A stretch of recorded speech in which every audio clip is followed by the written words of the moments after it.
Good evening, everybody. Welcome to Aunty Andrea's Reading Corner. I'm your delightful host, Andrea Pandrea. I'm really sorry that I'm late. I'm actually really late. Apologize for that. It's 7:29. It just, you know how I always say sometimes life happens? That's what happened tonight. So, because I was actually prepared to be, anyway. But, cats had to be fed and we've now lost all light. Isn't that interesting? Because, it's a good gauge because I was just reading so 3 days ago, and I still had light when I started. Well, even at 7:10, the sun was gone. So I know I'm late, but still, that's it. It's all over now. The days are getting shorter, and you know what? There's a plus side to that. Like I said, we can, cuddling up, watching movies early, getting to bed early, stuff like that. Sorry, I just quickly freshened up, so I look a little bit like Tammy Faye Baker. But on with the show, as they say. One of the things I was doing, I'll be totally honest, is I was watching that show Ratchet while I had dinner, and I finished the series. Whew. It's gonna be kind of tough to switch gears from that menacing horror to this delightful children's tale. But yeah, interesting, very well written, very well acted program. So. Oh, Kim, hi, Kim. Nice to see you here, hon. So I'm just gonna get on with it because I'm too late since I've wasted too much time fucking around. So let me just wet my whistle. Hey, y'all. So for those who might be joining for the first time, Kim, I can't remember if you ever joined me, but I'm reading Are You There, God? It's Me, Margaret by Judy Blume, written in 1970. And sadly, we're coming to the conclusion. The nice thing about these little books is that, you do get through them fairly quickly. Hi, Chad. How you doing, Harley? So yeah, tonight will be the second to last night. Monday will be the final episode for this book. But, I kind of like turning through them quick, and then, we can get on to another one that we'll enjoy, just in case one person doesn't enjoy this, they might enjoy the next one. So, let's just see. Oh, yes. If you remember at the end of the last one, Nancy went away with her family and then sent a postcard saying that she got it. Sky, hi, baby. Hello, my cousin. Nancy sent a postcard saying that she got her period. So, of course, our beloved Margaret was a little bit upset about that. And she was begging, please, God, please make me like everybody else. So, on we go, chapter 16. Love your ad-libs. Oh, thanks. I don't even prepare anything. I can't make this shit up. I jump in and I just go for it. At least I'm being honest. I'm being me. Actually, the comment I get is that people say it's like I'm talking right to them because this is how I talk. Like I'm not changing how I am at all. I'm this rad all the time. I know, it's hard to believe. Anyway, here we go. Chapter 16 of Are You There, God? It's Me, Margaret by Judy Blume. My mother took me to Lincoln Center twice. We used Grandma's subscription tickets. It wasn't as much fun as with Grandma because, number one, I didn't get to ride the bus alone, and number two, my mother thought the concert itself was much more important than looking at the people. I wrote Grandma a letter. Dear Grandma, I miss you. Florida sure sounds like fun. School is fine. So are Mom and Dad. I'm fine too. I've only had one cold so far and 2 viruses. One was the throwing up kind. I forgot to tell you this over the phone, but when we went to Lincoln Center, there was slush all over the place, and so I couldn't sit by the fountain. I had to wear boots too, and my feet sweated during the concert. Mom wouldn't let me take them off the way you do. It snowed again yesterday. I'll bet you don't miss that, do you? The snow is more fun in New Jersey than in New York. For one thing, it's cleaner. Love, Margaret. Grandma wrote back. I love they even put in the penmanship. Being different. Dear Margaret, I miss you too. Thank you for your nice letter. I hope when you're sick, your mother takes good care of you and takes you to a good doctor. If I had been home, I would have asked Dr. Cohen, who he recommends in New Jersey. There must be 1 or 2 good doctors there. You probably caught a cold because you kept your boots on at Lincoln Center. Your mother should know better. From now on, take off your boots the way we always do. no matter what your mother says. Only don't tell her that I said so. Hey, Jan. I met a very nice man at my hotel. His name is Mr. Binneman. He comes from New York. He comes from New York, too. We have dinner together and sometimes see a show. He is a widower with 3 children, all married. They think he should get married again. He thinks he should get married again. But I'm not saying anything. I hope your mother and father will let you come stay with me during spring vacation. Would you like that? I'm writing a letter to ask their permission. Be careful and dress warm. Write to me again. All my love, Grandma. Hi, Brittany. Good to see you, babe. Dear Grandma, Mom and Dad say I can probably visit you during spring vacation, but that it's too soon to make definite plans. I'm so excited I could die. I'm counting the days already. I've never been on a plane, as you know, and Florida sounds like so much fun. Also, I want to see what's going on with you and that Mr. Binneman. You never tell us a thing when you call. I'm fine. The snow melted. Mom's painting a new picture. This one is apricots, grapes, and ivy leaves. Did I tell you my friend Nancy and Gretchen got their periods? See you soon, I hope. Love and kisses, Margaret. Chapter 17.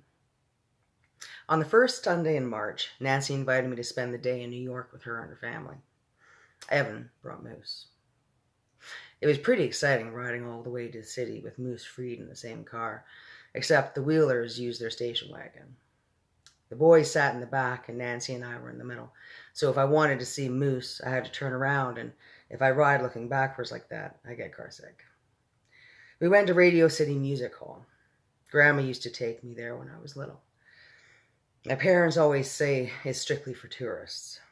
I wanted to sit next to Moose, but he and Evan found 2 seats off by themselves. After the show, the Wheelers took us to the steak place for dinner. Nancy and I ordered, then excused ourselves to go to the ladies' room. We were the only 2 in there, which was lucky for us because there were only 2 toilets and we both had to go pretty bad. Just as I finished up, I heard Nancy moan. Oh no, oh no. What is it, Nancy? I asked. Oh please, oh God, no. Are you okay? I banged on the wall separating us. Get my mother, quick, she whispered. Oh, sorry. Get my mother, quick, she whispered. I stood in front of her booth then. What's wrong? I tried the door, but it was locked. Let me in. Nancy started to cry. Please, please, just get my mother. Okay, I'm going. I'll be right back. I raced to our table in the dining room, hoping Nancy wouldn't faint or anything like that before I got back with her mother. I whispered to Mrs. Wheeler, Nancy's sick. She's in the bathroom crying and she wants you. Mrs. Wheeler jumped up and followed me back to the ladies' room. I could hear Nancy sobbing. Nancy? Mrs. Wheeler called, trying the door. Oh, Mom, I'm so scared. Help me, please. The door's locked, Nancy. I can't get in, Mrs. Wheeler said. You've got to unlock it. I can't, Nancy cried. I could crawl under and open it from the other side, I suggested. Should I? Asked Mrs. Wheeler. She nodded. I gathered my skirt around my legs so it wouldn't drag on the floor and crawled under the door. Nancy's face was buried in her hands. I unlocked the door for Mrs. Wheeler, then waited outside the sinks. I wondered if Nancy would have to go to the hospital or what. I hoped she didn't have anything catching. In a few minutes, Mrs. Wheeler opened the door, a crack, and handed me some change. Margaret, she said, would you get us a sanitary napkin, please? I must have given her a strange look because she said, from the dispenser on the wall. Nancy's menstruating. Does she always act like that? Well, it's her first time, Mrs. Wheeler said. She's frightened. Nancy was still crying and there was a lot of whispering going on. I couldn't believe it. Nancy, who knew everything. She'd lied to me about her period. She'd never had it before. Nancy. I put the change into the machine and pulled the lever. The sanitary napkin popped out in a cardboard box. I handed it to Mrs. Wheeler. Nancy, calm down, I heard her mother say. I can't help you if you don't stop crying. Suppose I hadn't been there alone that day. I'd never have found out about Nancy. I almost kind of wish I hadn't. Finally, Nancy and her mother came out of the booth, and Mrs. Wheeler suggested that Nancy wash up before coming back to the table. I'm going to tell the others not to worry, she said. Don't be too long, girls. I didn't know what to say. I mean, what can you say when you've just found out your friend's a liar? Nancy washed her hands and face.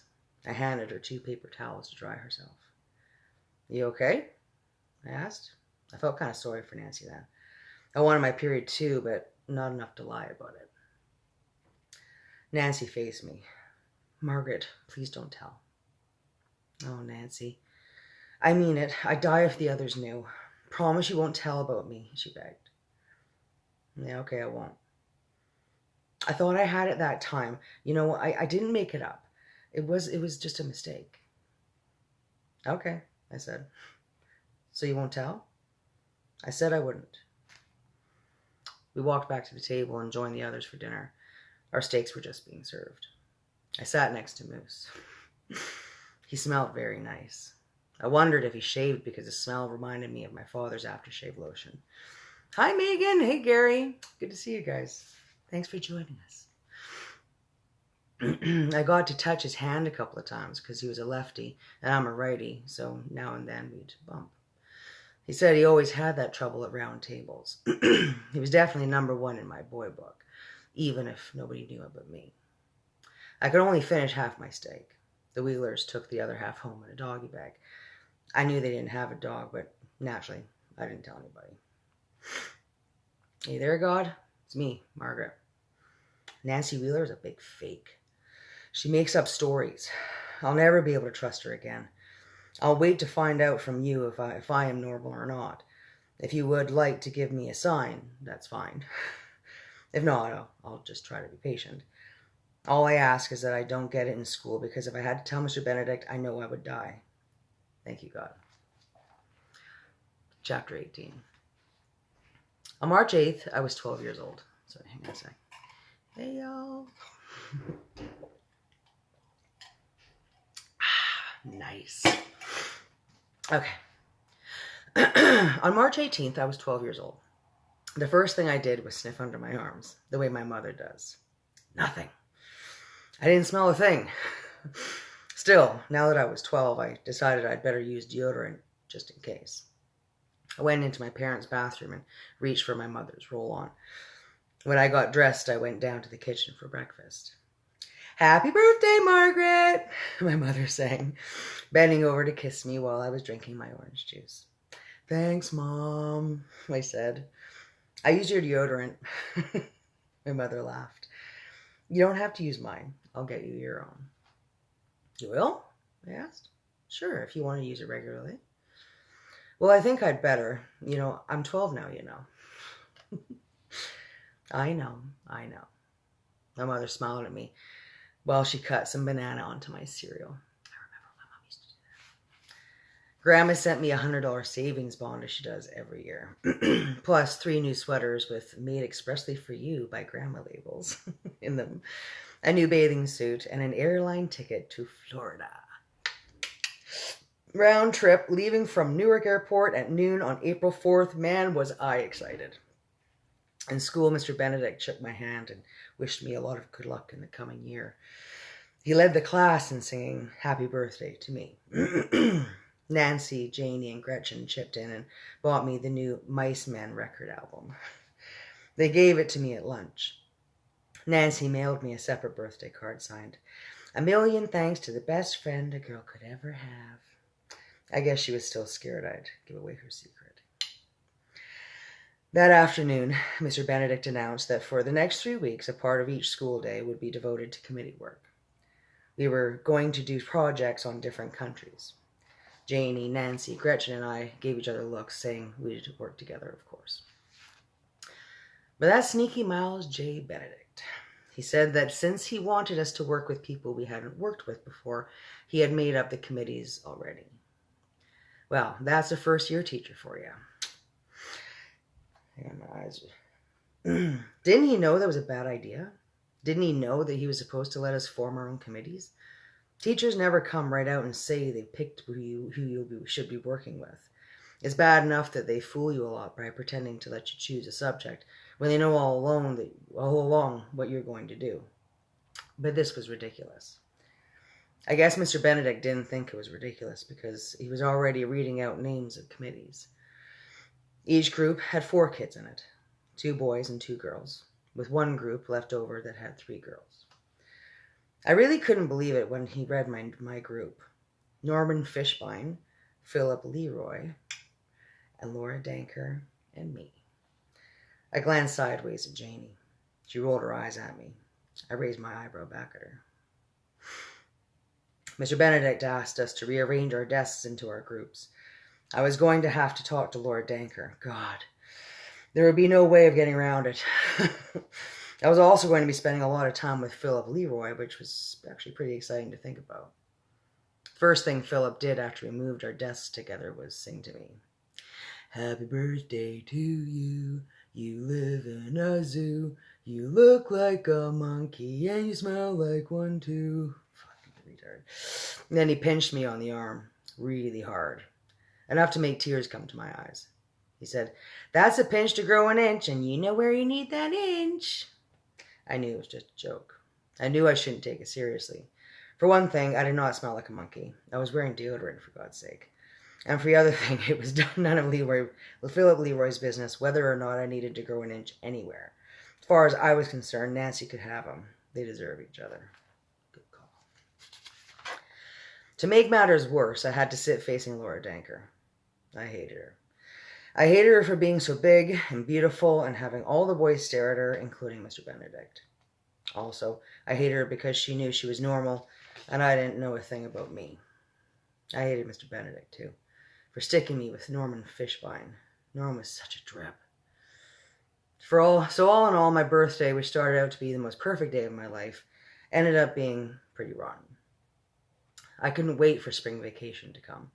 The only good thing I had to look forward to was my trip to Florida. I was sick of school. Chapter 19.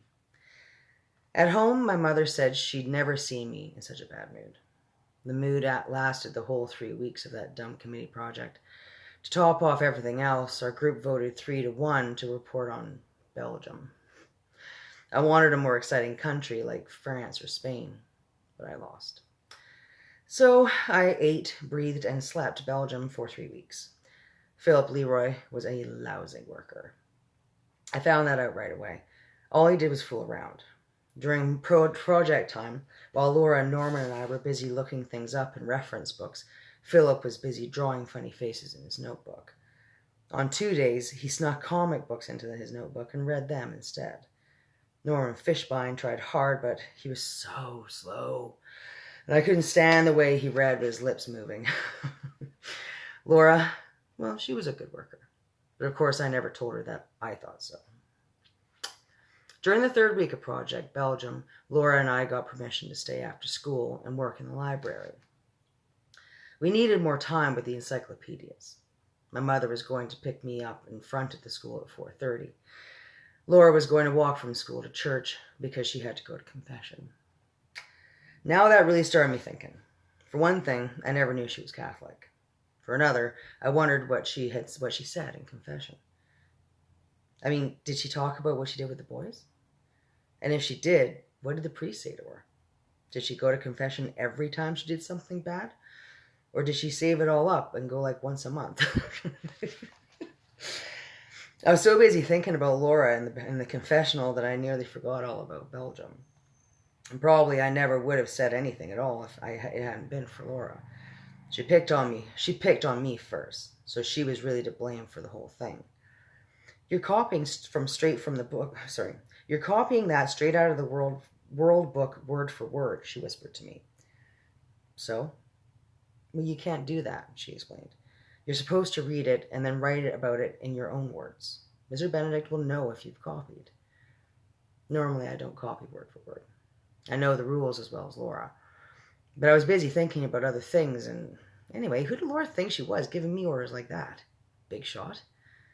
So I said, "Oh, you think you're so great, don't you?" She said, "Well, this has nothing to do with being great." I said, I know all about you anyway. She said, well, what's that supposed to mean? Girls, okay. And the librarian said, girls, let's be more quiet. Then Laura went back to work, but I didn't. Heard all about you and Moose Freed, I whispered. Laura put down her pencil and looked at me.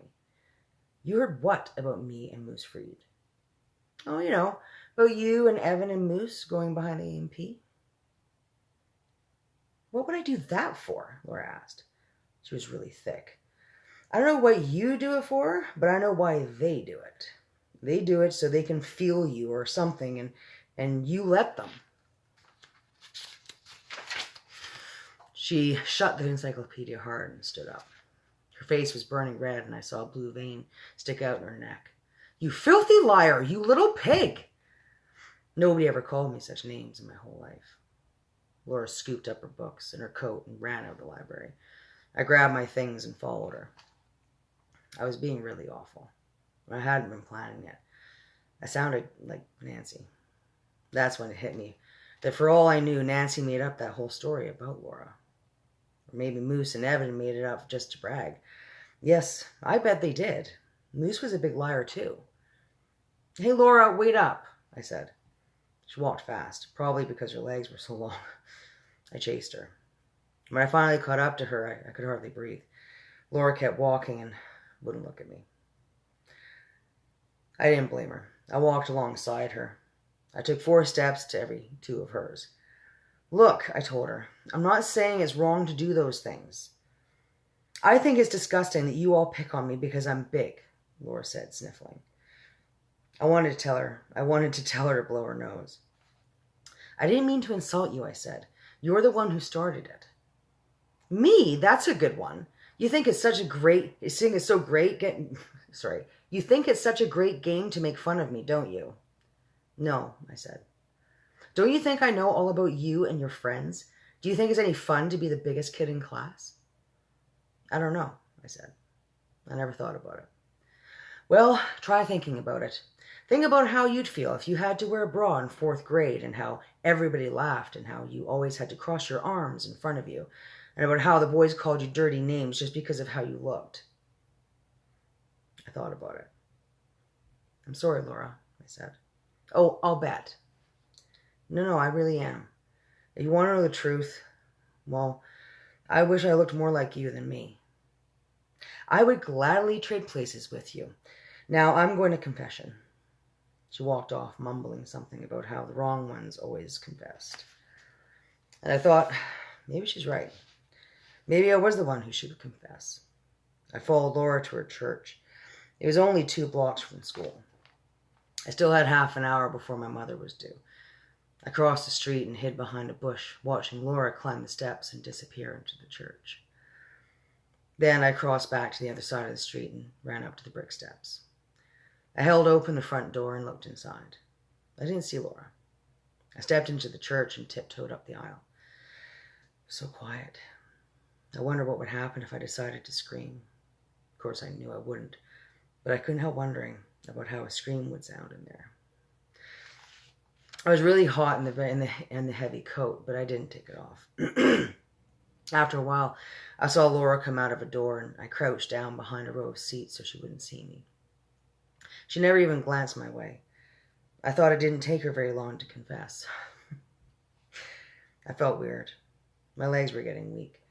As soon as Laura left the church, I stood up. I meant to leave too. I had to meet my mother back at the school, but instead of walking to the front of the church and outside, I headed the other way. I stood in front of the door that Laura came from. What was inside? I opened it a little. There was nobody there. It looked like a wooden phone booth. I stepped in and closed the door behind me. I waited for something to happen. I didn't know what I was supposed to do, so I just sat there. Finally, I heard a voice. Yes, my child. At first, I thought it was God. I really and truly thought that it was. And my heart started pounding like crazy, and I was all sweaty inside my coat and sort of dizzy too. But then I realized it was only the priest in the booth next to mine. He couldn't see me, and I couldn't see him, but we could hear each other. Still, I didn't say anything. Yes, my child, he said again. I began. Yes, the priest said to me. I'm sorry, I whispered. I flung open the door and ran down the aisle and out of the church. I made my way back to school, crying, feeling horribly sick and scared stiff I would throw up.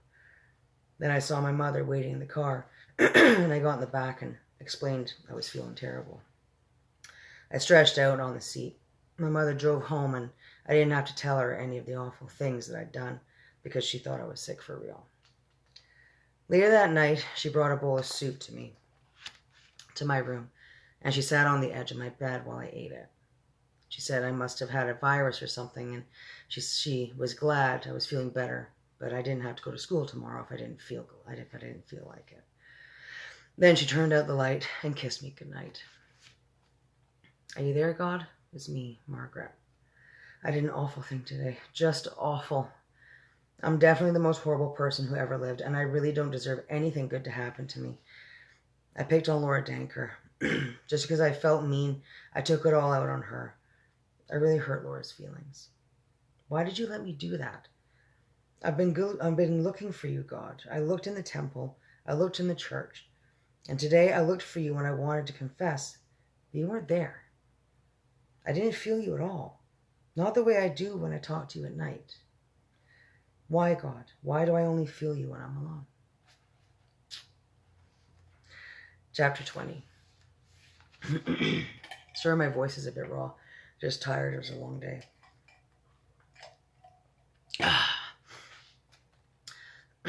A week before spring vacation, the letter came. Only it wasn't from Grandma, and it wasn't about my trip to Florida. It was from Mary and Paul Hutchins, my other grandparents. Now that was really strange because since they disowned my mother when she got married, naturally they never wrote to her. My father, having no kind thoughts about them, really hit the roof. How did they get our address? Answer that one simple question, please. Just how did they get our address?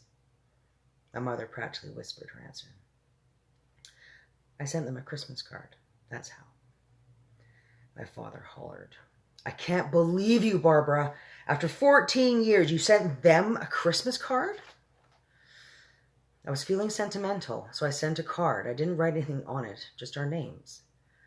My father shook the letter of my mother. So now, after 14 years, Barbara, now they changed their minds? They want to see us, that's all. They want to see you, not me. They want to see Margaret to make sure she doesn't have horns. Oh, Herb, stop it. You're being ridiculous. I'm being ridiculous. That's funny, Barbara. That's funny. You know what I think? I asked them. I think you're both being ridiculous. I ran out of the kitchen and stormed up the stairs to my room. I slammed the door. I hate it when they had a fight in front of me. Why didn't they know how much I hated it? Don't they know how awful they sound? I could still hear them shouting and carrying on. I put my hands over my ears while I crossed the room to my record player. Then I took one hand off one ear and turned on my Mice Men record as loud as I could. As loud as it could go. There, that was much better. A few minutes later, my bedroom door opened. My father walked straight to the record player and snapped it off. My mother held the letter in her hand. Her eyes were red. I didn't say anything.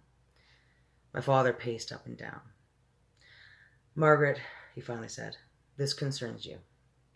I think before we do or say anything else, you ought to read the letter from your grandparents. Barbara? He held out his hand. My mother handed the letter to my father, and he handed it to me. The handwriting was slanty and perfect, the way it is in 3rd grade when you're learning the script. I sat down on my bed. Dear Barbara, your father and I have been thinking about you a lot. We are growing old. I guess you find that hard to believe, but we are. Suddenly, more than anything, we want to see our only daughter. We wonder if it is possible that we made a mistake 14 years ago. We have discussed the situation with our minister and dear friend, Reverend Baylor. You remember him, dear, don't you? My goodness, he christened you when you were a tiny baby. He says it's never too late to try again. So your father and I are flying east for a week and hope that you'll let us visit you and get to know our granddaughter, Margaret Ann. Flight details are enclosed. Your mother, Mary Hutchins. What a sickening letter. No wonder my father was mad. I didn't even mention him. I handed the letter back to my father, but I didn't say anything because I didn't know what I was supposed to say. They're coming on April 5th, my father said. Oh, well then I won't see them at all after all, I said, brightening. I leave for Florida on the 4th. My mother looked at my father. Well, I said, isn't that right? I leave for Florida on the 4th. They still didn't say anything, and after a minute I knew I wasn't going to Florida. And then I had plenty to say. Plenty. I don't want to see them, I shouted. It isn't fair. I want to go to Florida and stay with Grandma. Daddy, please. Don't look at me, my father said quietly. It's not my fault. I didn't send them a Christmas card. Mom, I cried. You can't do this to me. You can't. It's not fair. It's just not. I hated my mother. I really did. Oh, she was so stupid. Where did she have to go and send them a dumb old card for? Come on, Margaret. It's not the end of the world, my mother said, putting her arm around me. You'll go to Florida another time. I wriggled away from her as my father said, well, somebody better call Sylvia and tell her the change in plans.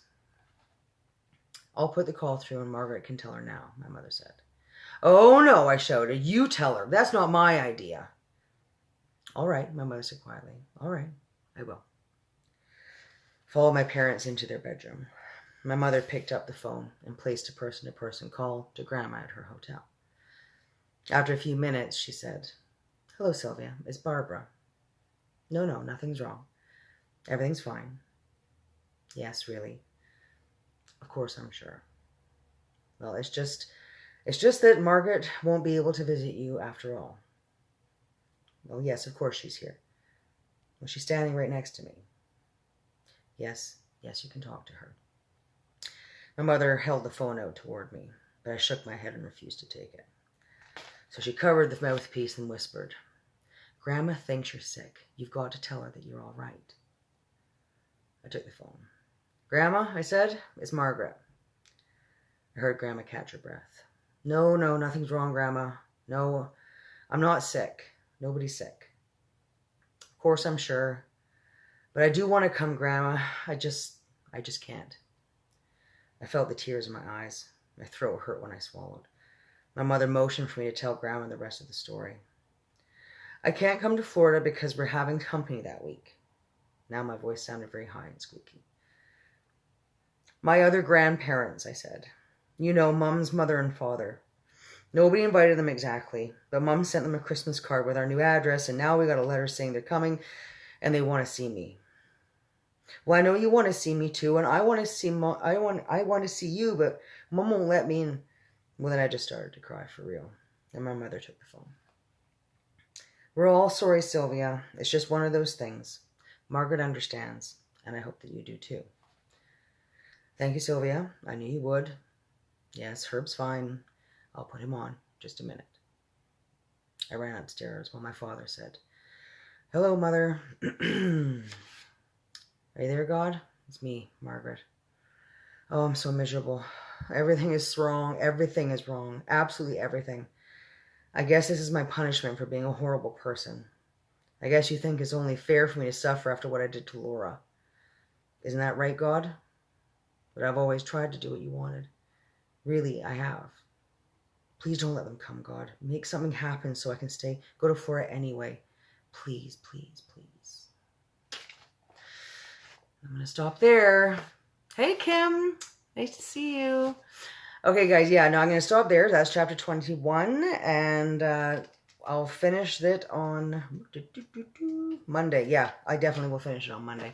Got another half-hour read, and then it's over. We'll find out if our lovely Margaret will end up going to Florida, or perhaps she'll meet her grandparents and something good will happen. Who knows? Honestly, I don't remember. That's the beautiful thing about reading this book now, is that it's essentially new to me. I mean, every time I read something new, like it comes back. I'm like, oh yeah, I remember that now, right? But really, it's like I said, it's a nail biter for me. I have no idea what's going to happen. But thanks for joining me. Not the most exciting chapters on tonight's read, but you know, they can't all be stellar. You know what I mean? Yeah, looking forward to the final read on Monday. I've been trying to give some thought as to what the next one will be. I don't know if I'll start another one right away or not. Let me know what your thoughts are. Still got To Kill a Mockingbird in the back of my head, and I might. It's not going to be a super fun read. That's the problem with that book. Neither do I. I can't remember what I was talking about when you said that, babe. Sorry. But I'm trying to think what the hell I was talking about. I'm going to have to actually read this. Okay, I'm going to have to go do this whole thing again so I can see what you're responding to, cousin. But anyway, listen, I'm going to wrap it up. Thanks so much for joining me. And of course, a lot of you are going to watch this after the fact. Thanks for tuning in. It's at 8:04 now. I will see you on Monday for the final installment of Are You There, God? It's Me, Margaret by Julie Bloom. Yeah, I will do my very best to be back on time. Sorry I was late tonight. Have a wonderful evening. Take care of yourselves and each other, and I love you all.